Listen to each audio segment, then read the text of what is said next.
नमस्कार दोस्तों, जय माता दी। आज मैं आपको वैशाख मास की कथा का 10वां अध्याय सुनाने जा रही हूँ। तो प्रेम से बोलिए श्री लक्ष्मी नारायण की जय। 10वें अध्याय में आप सुनेंगे राजा बेन और पृथु का चरित्रण। श्री प्रसराज जी बोले, हे मैत्रेय, ध्रुव से उसकी पत्नी ने सृष्टि और भव्य को उत्पन्न किया और भव्य से शंभु का जन्म हुआ तथा सृष्टि के द्वारा उसकी पत्नी सुच्छा यानी रिपु, रिपुअंज, विप्र, वृकल और वृतेजा नामक 5 निष्पास पुत्र उत्पन्न किए। उनमें से रिपु के द्वारा बृहति के गर्भ से महातेजस्वी चासु का जन्म हुआ। चासुस ने अपनी भार्या पुष्करणी से, जो वरुण कुल में उत्पन्न और महात्मा वीर प्रजापति की पुत्री थी, मनु को उत्पन्न किया, जो छठे मनवंतर के द्वारा अधिपति हुए। तपस्वियों में श्रेष्ठ मनु से वैराज प्रजापति की पुत्री नंठवाले के गर्भ से 10 तेजस्वी पुत्र उत्पन्न हुए। नंठवाले से कुरु, पुरु, संतधूम्न, तपस्वी सत्यवान, सूचि, अग्निष्टोम, अतिरात्र तथा 9वां सुधूम और 10वां अभिमन्यु, इन महातेजस्वी पुत्रों का जन्म हुआ। कुरु के द्वारा उसकी पत्नी अज्ञोनी ने अंग, सुमना, ख्याति, कृति, अंगीरा और शिवी, इन 6 परम तेजस्वी पुत्रों का उत्पन्न किया। अंग से सुनीता ने वेन नामक पुत्र उत्पन्न हुआ। ऋषियों ने उस वेन के दाहिने हाथ का संतान के लिए मंथन किया। हे महामुनि, वेन के हाथ का मंथन करने पर उससे वैन्य नामक महीपाल उत्पन्न हुआ, जो पृथु नाम से विख्यात है और जिन्होंने प्रजा के हित के लिए पूर्व काल में पृथ्वी को दूहा था। श्री मैत्रेय जी बोले, हे मुनि श्रेष्ठ, परमर्षियों ने वेन के हाथों क्यों मथा, जिससे महाप्रकार में पृथु का जन्म हुआ। श्री प्रसराज जी बोले, हे मुनि, मृत्यु की सुनीता नाम वाली जो प्रथम पुत्री थी, वह अंगों को पत्नी रूप से दी ब्याही गई थी, उसी ने वेन का जन्म हुआ। हे मैत्रेय, वह मृत्यु की कन्या पुत्र अपने माता नाना के दोष से स्वभाव से ही दुष्ट प्रकृति हुआ। उस वेन का जिस समय महर्षियों द्वारा राजपद पर अभिषेक हुआ, उसी समय उस पृथ्वी पत्नी ने संसार भर में यह घोषणा कर दी कि भगवान यज्ञ पुरुष मैं ही हूँ, मुझसे अतिरिक्त यज्ञ का भोक्त और स्वामी हो ही कौन सकता है। इसीलिए कभी कोई यज्ञ, दान और हवन आदि न करे। हे मैत्रेय, तब ऋषियों ने उस पृथ्वीपति के पास उपस्थित हो पहले उसकी खूब प्रशंसा कर सांत्वना युक्त मधुर वाणी से कहा। ऋषिगण बोले, हे राजन, हे पृथ्वीपति, तुम्हारे राज्य और देह के उपकार तथा प्रजा के हित के लिए हम जो बात कहते हैं सुनो, तुम्हारा कल्याण हो। देखो, हम बड़े बड़े योगों द्वारा तो स्वर यज्ञ स्वर देवाधिदेव भगवान हरि पूजन करेंगे, उनके फल से तुमको भी 6ठा भाग मिलेगा। हे नृप, इस प्रकार यज्ञ के द्वारा यज्ञ पुरुष भगवान विष्णु प्रसन्न होकर हम लोगों के साथ तुम्हारी भी सफल कामनाएं पूर्ण करेंगे। हे राजन, जिन राजाओं के राज्य में यज्ञेश्वर भगवान हरि योगों द्वारा पूजा किया जाता है, वे उनकी सभी मनोकामनाओं को पूर्ण कर देते हैं। बेन बोला, मुझसे भी बढ़कर ऐसा कौन है जो मेरा भी पूजनीय है, जिसे तुम यज्ञेश्वर मानते हो। वह हरि कहलाने वाला कौन है। ब्रह्मा, विष्णु, महादेव, इंद्र, आयु, यम, सूर्य, अग्नि, वरुण, धाता, पूषा, पृथ्वी और चंद्रमा तथा इनके अतिरिक्त और भी जितने देवता शाप और कृपा करने में समर्थ हैं, वे सभी राजा के शरीर में निवास करते हैं। इस प्रकार राजा सर्वदेव मैन है। हे ब्राह्मणों, ऐसा जानकर मैंने जैसी जो कुछ आज्ञा की है वैसा ही करो। देखो, कोई भी दान यज्ञ और हवन आदि न करें। हे दिव्यगण, स्त्री का परम धर्म जैसे अपने पति की सेवा करना ही माना गया है, वैसे ही आप लोगों को धर्म भी मेरी आज्ञा का पालन करना ही है। ऋषिगण बोले, महाराज, आप ऐसी आज्ञा दीजिए जिससे धर्म का क्षय न हो। देखिए, यह सारा जगत हवि यज्ञ में हवन की हुई सामग्री का ही परिणाम है। श्री प्रसराज जी बोले, महर्षियों के द्वारा इस प्रकार बारंबार समझाने और कहने सुनने पर भी जब वे ने ऐसी आज्ञा नहीं दी तो वे अत्यंत क्रुद्ध और अशर्म युक्त होकर आपस में कहने लगे, इस पापी को मारो मारो, जो अनादि और अनंत यज्ञ पुरुष प्रभु विष्णु की निंदा करता है। वह अनाचारी किसी प्रकार पृथ्वीपति होने के योग्य नहीं है।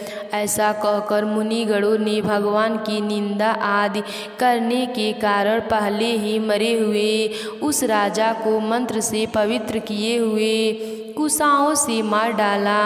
हे दिव्य दंततर, उन मुनीश्वरों रोने सब और बड़ी धूल उड़ती देखी। उसे देखकर उन्होंने अपने निकटवर्ती लोगों से पूछा, यह क्या है? उन पुरुषों ने कहा, राष्ट्र के राजाहीन हो जाने से दीन दुखिया लोगों ने चोर बनकर दूसरों का धन लूटना आरंभ कर दिया है। हे मुनिवरों, उन तीव्र वेग वाले पनरधारियों चोरों के उत्पाद से ही यह बड़ी भारी धूलि उड़ती दिख रही है। तब उन सब मुनीश्वरों ने आपस में सलाह कर उस पुत्रहीन राजा की जंघा का पुत्र के लिए यत्नपूर्वक मंथन किया।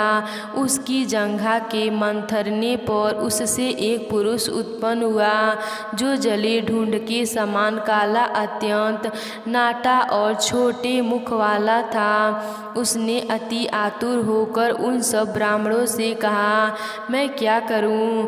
उन्होंने कहा, निषिद्ध बैठ। अनंत व निषाद कहलाया, इसीलिए हे मुनि साधुर्लभ उससे उत्पन्न हुए लोग विंध्याचल निवासी पाप परायण निषादगण हुए। उस निषाद रूप द्वार से राजा वेन का संपूर्ण पाप निकल गया। अतः निषादगण वेन के पापों का नाश करने वाले हुए। फिर उन ब्राह्मणों ने उनके दाएं हाथ का मंथन किया।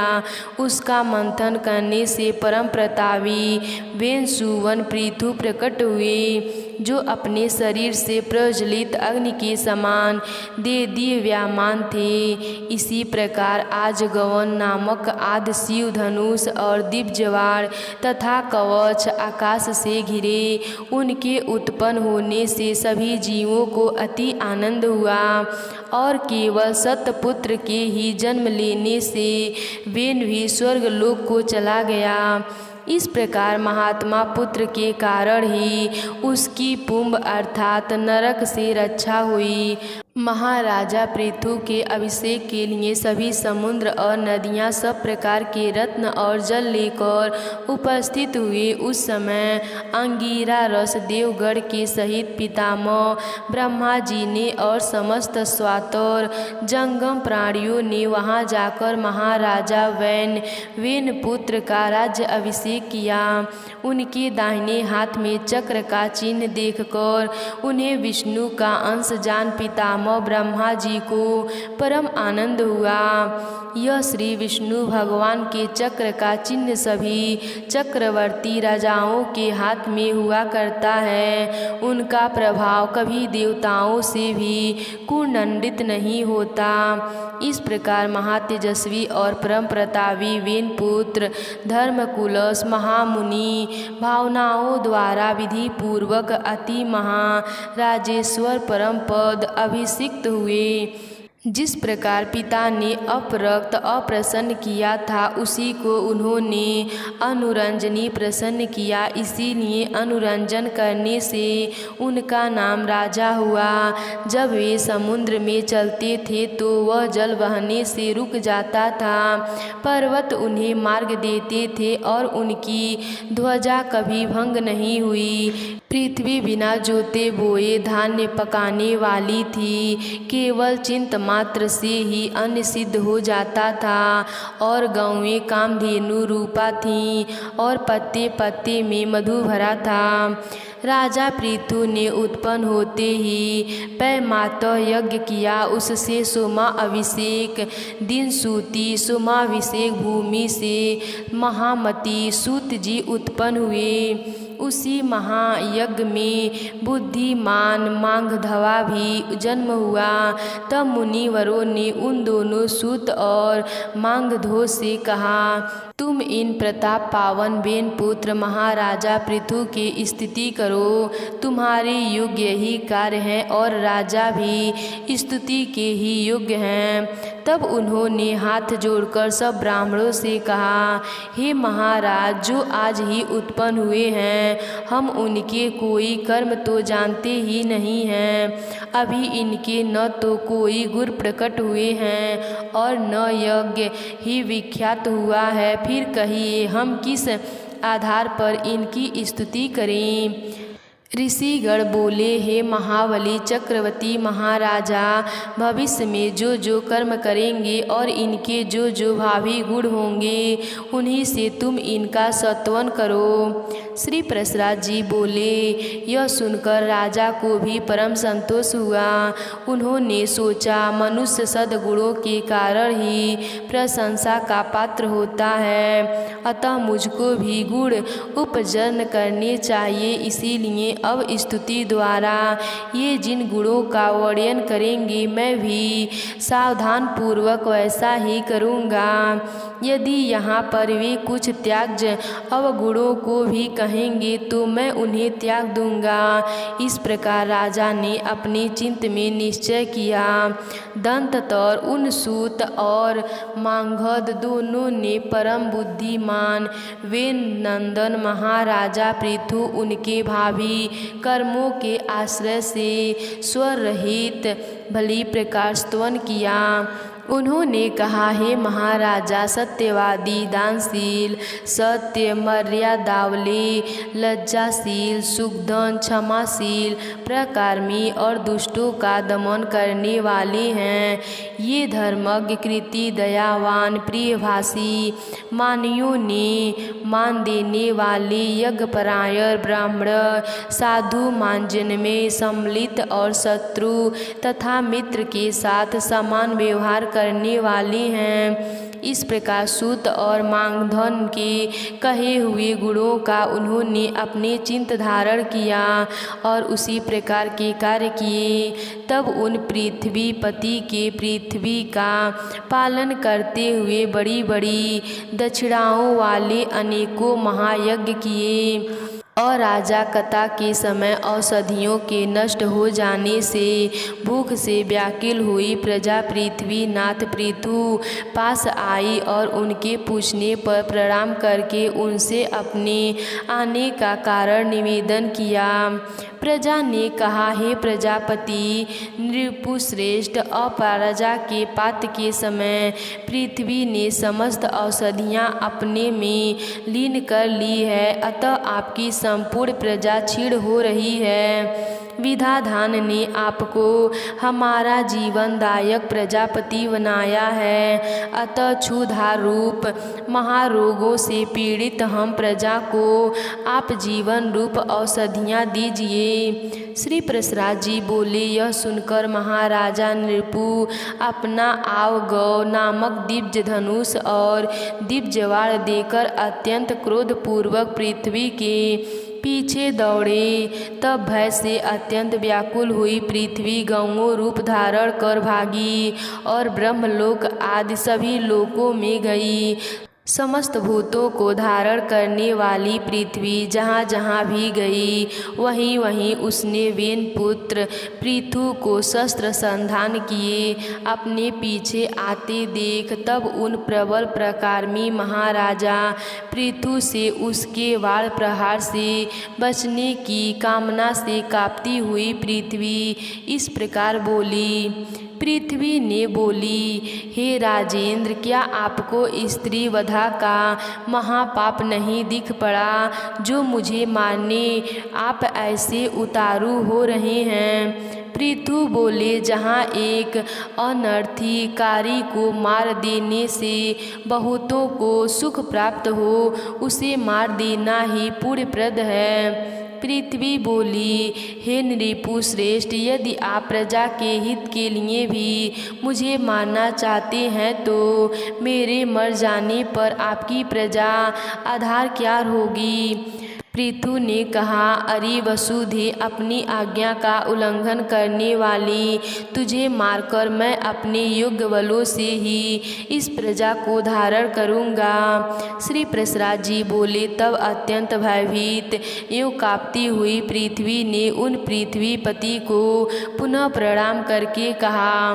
पृथ्वी बोली, हे राजन, अत्यंत पूर्वक आरंभ किए हुए सभी कार्य सिद्ध हो जाते हैं, अतः मैं भी आपको एक उपाय बताती हूँ, यदि आपकी इच्छा हो तो वैसा ही करें।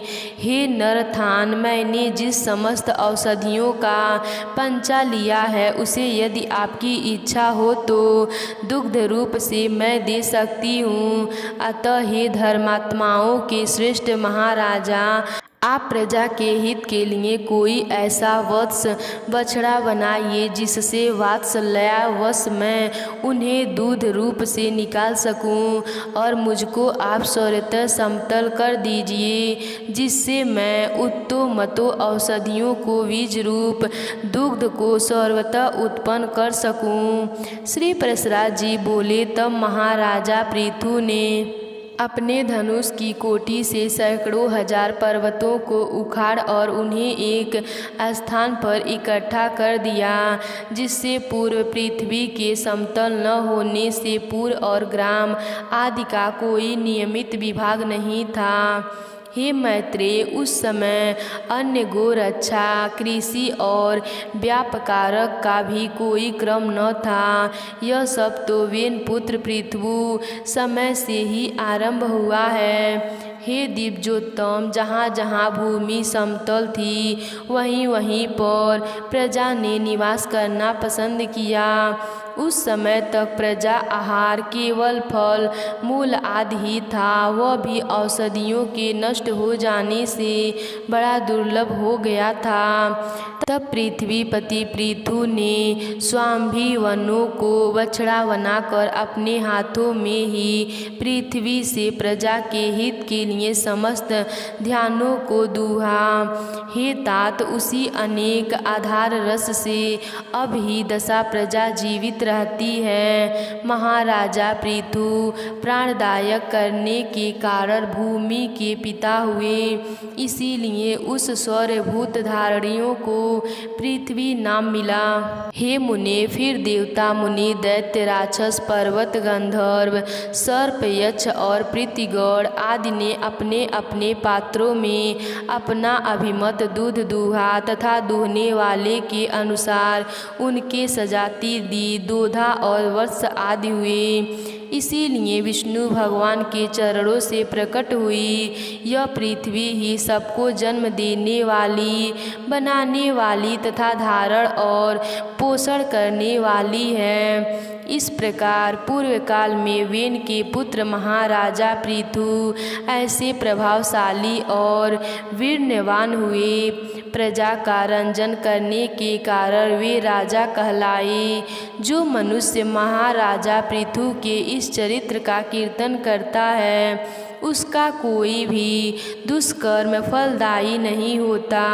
पृथु का यह अत्यंत उत्तम जन्म वृत्तांत और उनका प्रभाव अपने सुनने वाले पुरुषों के दुख स्वप्नों को सर्वदा शांत कर देते हैं। आज की कथा यहीं पर समाप्त होती है। प्रेम से बोलिए श्री विष्णु भगवान जी की जय।